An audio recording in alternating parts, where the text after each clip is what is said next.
우리가 오늘 함께 나눌 말씀입니다. 마태복음 21장 23절에서 32절까지 말씀입니다.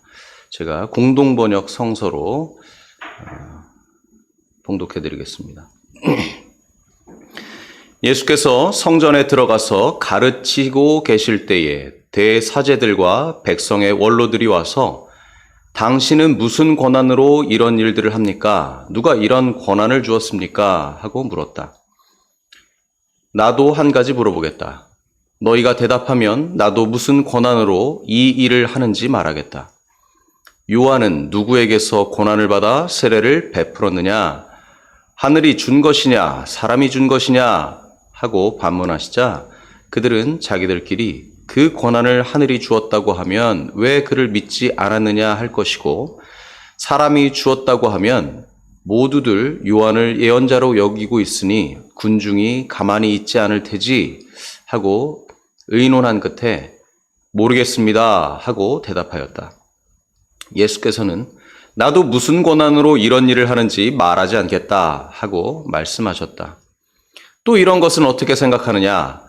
두 사람이 두 아들을 두었는데 먼저 맏아들에게 가서 얘야 너 오늘 포도원에 가서 일을 하여라 하고 일렀다. 맏아들은 처음에는 싫다고 하였지만 나중에 뉘우치고 일하러 갔다. 아버지는 둘째 아들에게 가서도 같은 말을 하였다. 둘째 아들은 가겠다는 대답만 하고 가지는 않았다. 이 둘 중에 아버지의 뜻을 받든 아들은 누구이겠느냐 하고 예수께서 물으셨다. 그들이 맏아들입니다 하고 대답하자 예수께서는 이렇게 말씀하셨다. 나는 분명히 말한다. 세리와 창녀들이 너희보다 먼저 하느님의 나라에 들어가고 있다. 사실 요한이 너희를 찾아와서 올바른 길을 가르쳐 줄 때에 너희는 그의 말을 믿지 않았지만 세리와 창녀들은 믿었다. 너희는 그것을 보고도 끝내 뉘우치지 않고 그를 믿지 않았다.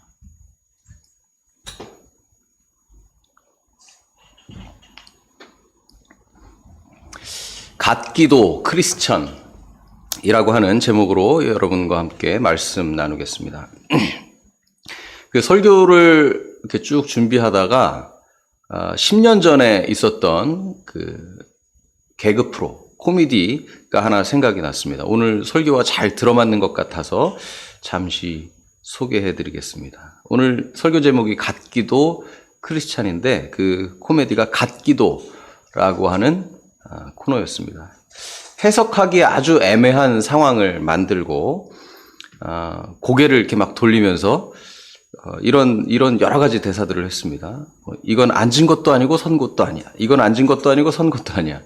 이러면서 하고 또 어떤 것은 이건 때린 것도 아니고 안 때린 것도 아니야. 이건 때린 것도 아니고 안 때린 것도 아니야. 뭐 이렇게 재밌는 설정으로 많은 사람들을 즐겁게 해준 그런 그 코너가 있었습니다. 사람들을 헛갈리게 하면서 웃음을 유발하게 하는 그런 그 코너였던 것 같습니다. 우리는 일상을 살아가면서도 사람들을 헛갈리게 하는 경우를 많이 만나게 됩니다. 어떤 잘 알지 못하는 사람과 헤어질 때 언제 밥 한 번 먹지요? 이렇게 이야기를 했다면 진짜 밥을 같이 먹자는 이야기인지 그냥 인사치레로 하는 건지 그런 것 같기도 하고 아닌 것 같기도 하고 이렇게 헛갈리는 경험들이 있으실 겁니다. 또 이런 상황은 정치와 외교에서 아주 많이 등장합니다. 대표적인 것이 유감 표명입니다.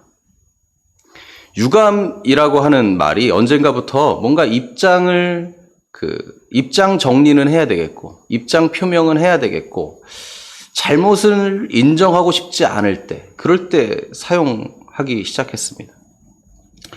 유감을 표명했다라는 말을 들으면 많은 사람들이 헷갈립니다. 잘못을 인정한 것 같기도 하고, 아닌 것 같기도 하고.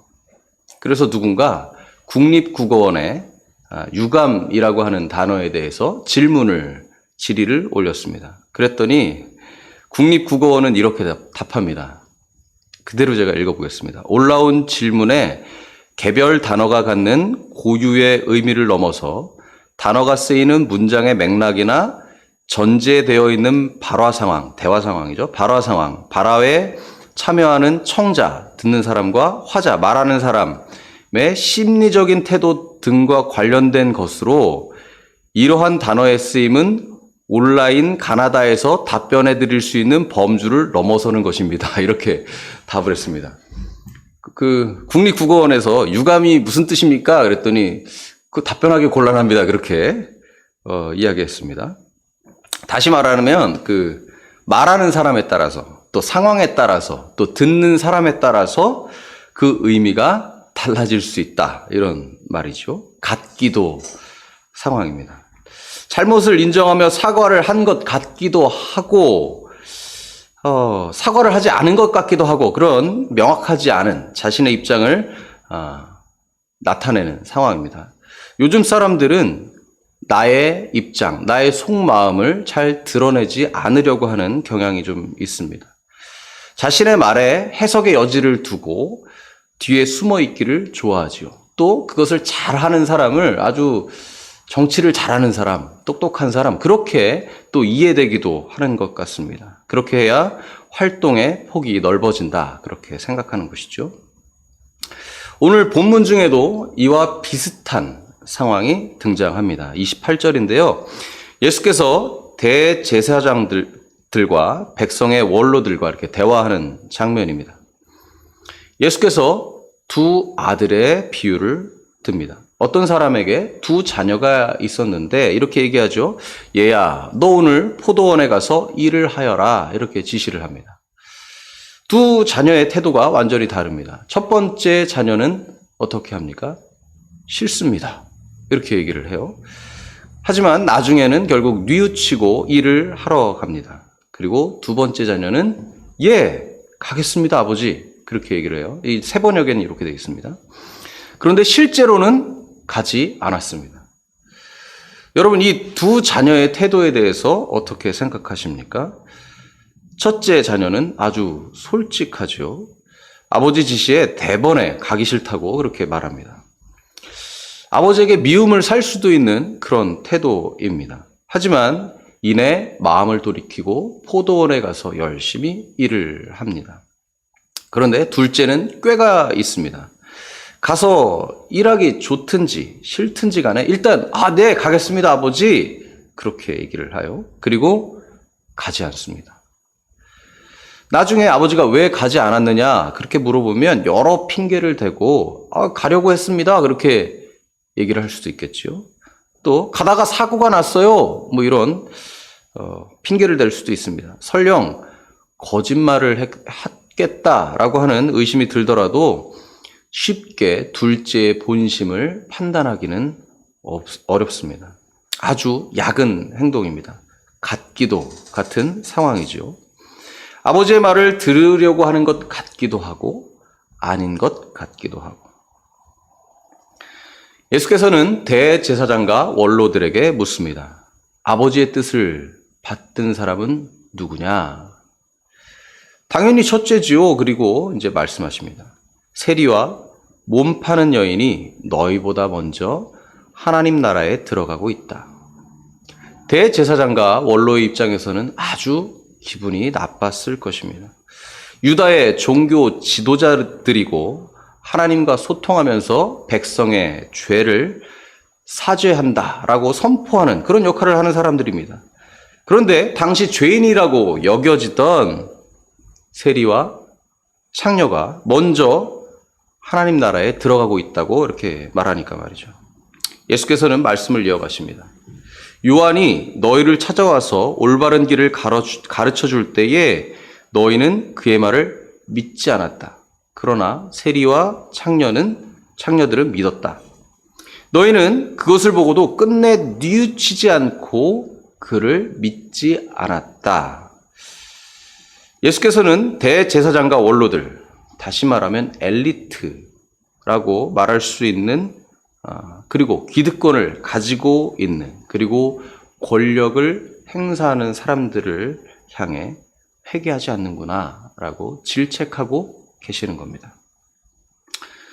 세례 요한이 누군지 잠깐 좀 말씀을 드리면, 세례 요한은 그 예수님에 앞서서 회개를 선포한 사람이었습니다. 그 당시에는 이렇게 하나님의 말씀, 회개를 선포하는 그런 사람들이 많이 있었는데, 그 예수님과 차이가 있다면 세례 요한은 다가오는 심판을 이야기했습니다.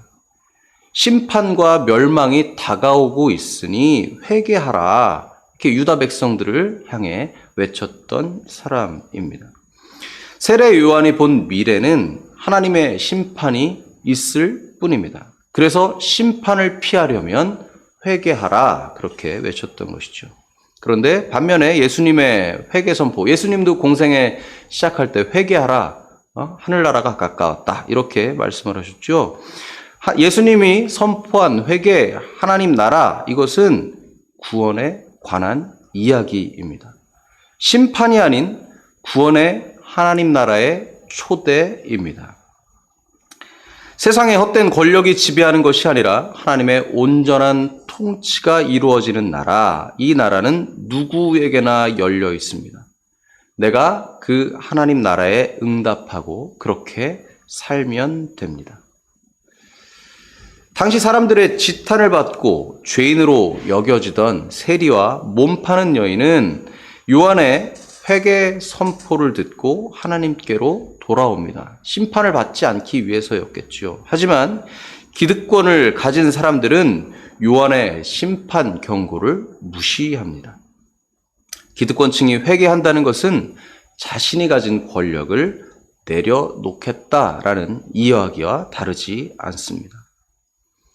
오늘 본문을 더 잘 이해하려면 21장 전체를 좀 살펴볼 필요가 있는데요. 21장 앞부분에는 예수께서 예루살렘 성전에 올라가셔서 그 성전에 있는 상인들을 내쫓는 그런 장면이 나옵니다. 사람들은 예수님이 예루살렘을 향해서 막 이렇게 올라가시자 그때 나귀를 타고 올라가셨다고 성경은 기록하고 있죠.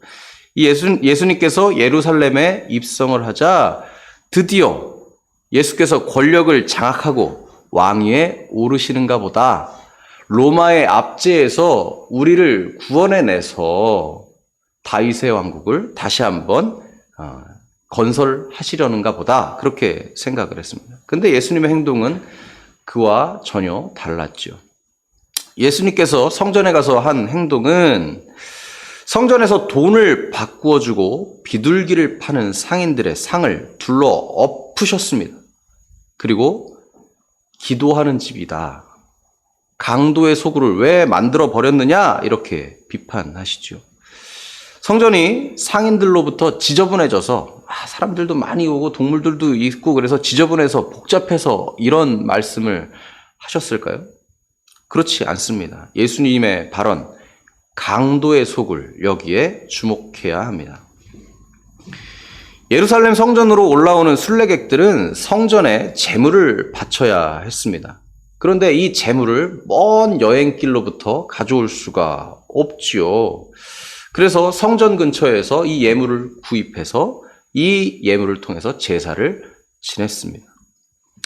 이런 사람들을 위해서 성전 근처에는 소, 양, 비둘기와 같은 동물들을 파는 사람들이 있었습니다. 그런데 성전에 팔던 상인들은 아주 특혜가 있었죠. 왜 그러냐면 뒤에 제사장들이 이 동물들이 온전한지 율법에 따라서 검사를 하는데, 시장에서 사온 것, 밖에서 사온 것, 다 밖에서 가져온 것들은 아주 엄격한 잣대를 들이대었습니다. 그래서 쉽게 제사를 지내려면 결국엔 성전에 와서 그곳에서 제물을 사는 수밖에 없었습니다. 또 환전상은 왜 있었을까요? 유다인들은 의무적으로 성전세를 냈어야 했는데, 성전세는 유다가 사용하는 화폐 세계를 사용했습니다. 그런데 일반 유다인들은 일상에서 로마 화폐인 데나리온을 사용을 했죠. 그러니까 어디선가는 환전을 해야 됐던 것입니다. 이런 상인과 환전상 뒤에는 누가 있었을까요?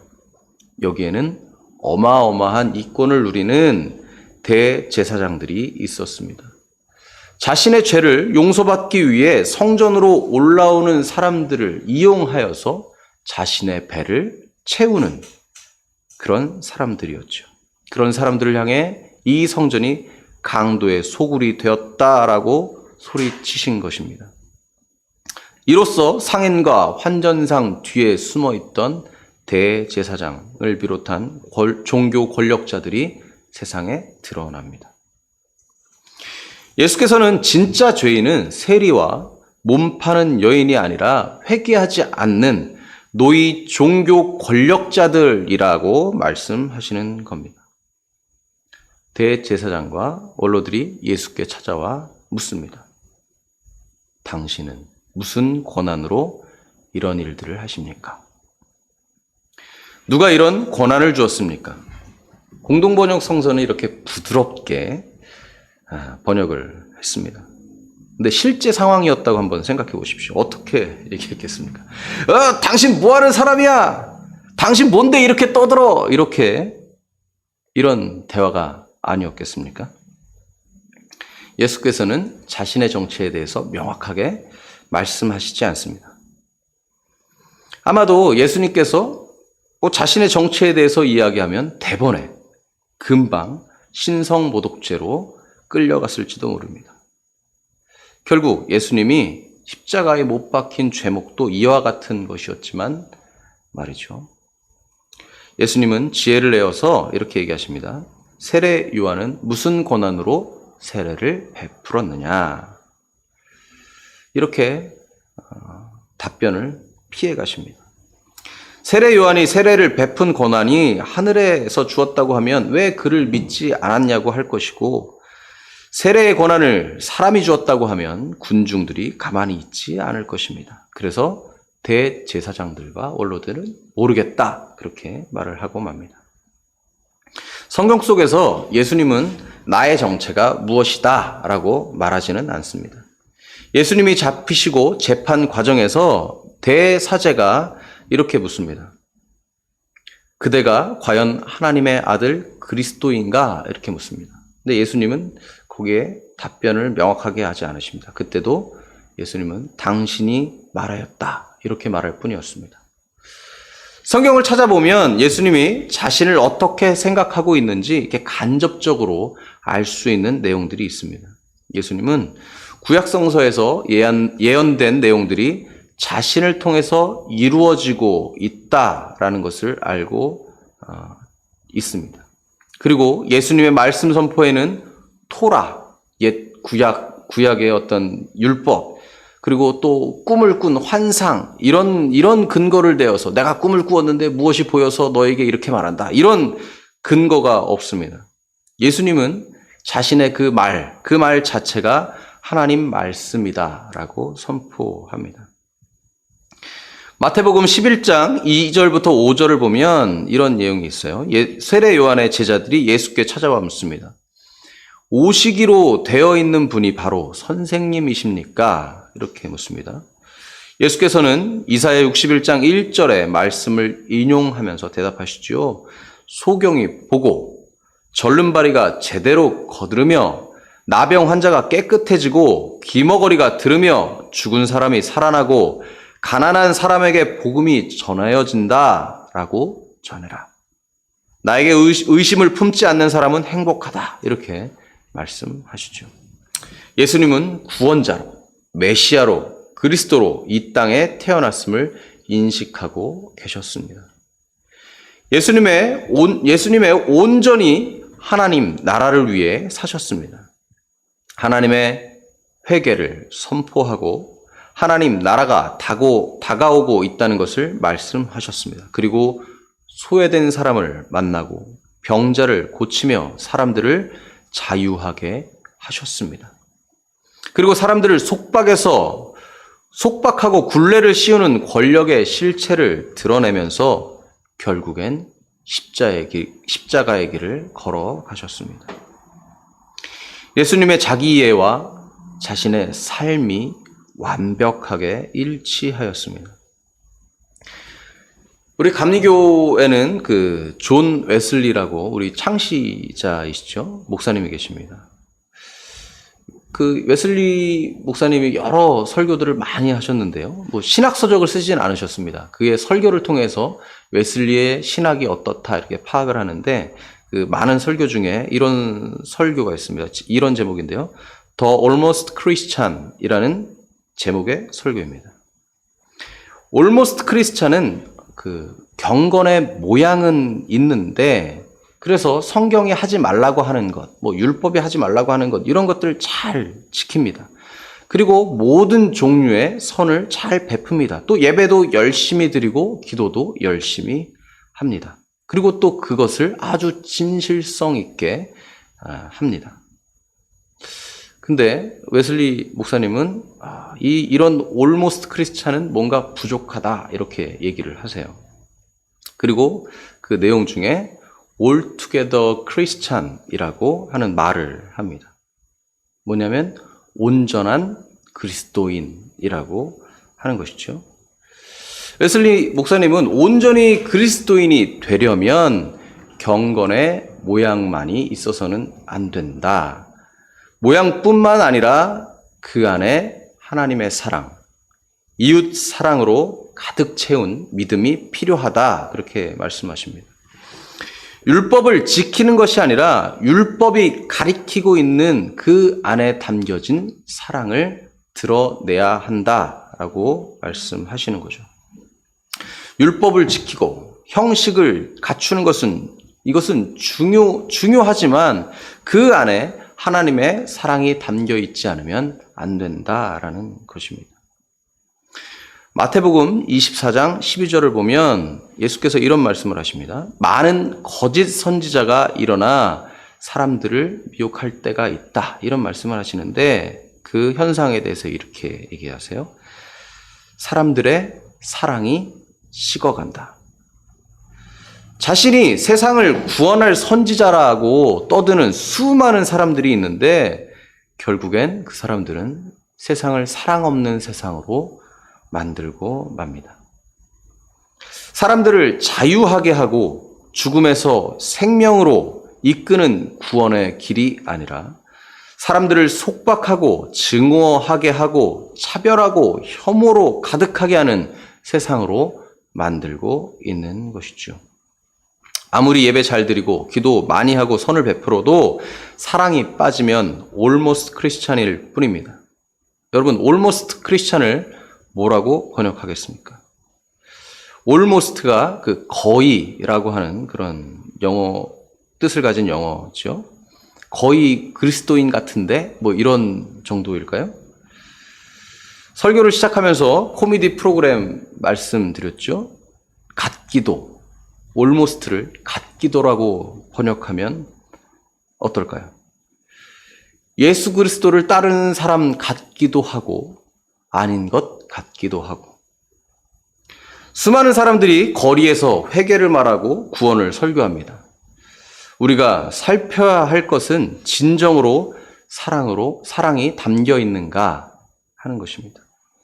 소외된 이웃에 대한 사랑, 인류에 대한 사랑, 자연에 대한 사랑이 담겨 있나 점검해 보아야 할 것입니다. 우리가 그리스도인이라면 내 안에 진정으로 사랑이 담겨 있는가 살펴야 합니다. 예수님은 하나님의 통치, 하나님 나라를 방해하는 권력자를 향해 채찍을 들어 그 정체를 드러내고 성전을 정화하셨습니다. 그것이 사람들을 향한 구원의 길이고 사랑의 길이었습니다. 우리는 어떻게 살아야 하겠습니까? 둘째 자녀처럼 포도원에 일하러 가겠습니다 하고 대답하고는 지키지 않는 사람이 되지는 말아야 할 것입니다. 그리스도인 같기도 하고가 아니라 온전한 그리스도인으로 살아가시는 저와 여러분이 되시기를 축원합니다.